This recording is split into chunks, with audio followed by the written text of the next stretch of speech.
My bias is that you should absolutely buy a house hack, so a multi-family, where you're collecting rent, right? So Right. now, because you're collecting rent, you are eliminating your housing expense because and with that extra money, you can do whatever you want.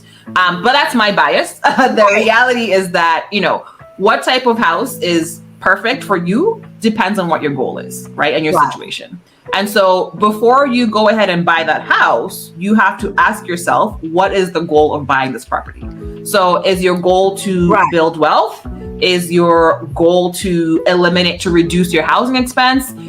Is your goal to secure a place to live and not have to do any yard work, right? So once you're clear on what your top priority is, then you can go ahead and make a decision. But the thing is, a lot of people don't ask themselves that question, so they end up, buying like this huge house where they have to do yard work, but they don't like to do yard work, or they buy this huge house where the payment is, so much where, like I said, now they're house poor and now they have to work to keep it up, as opposed to having that house work for them. So you have to be clear as to what your goal is. You have to understand the concept of cash flow and equity. So cash flow means that you're getting some kind of money every single month from this property.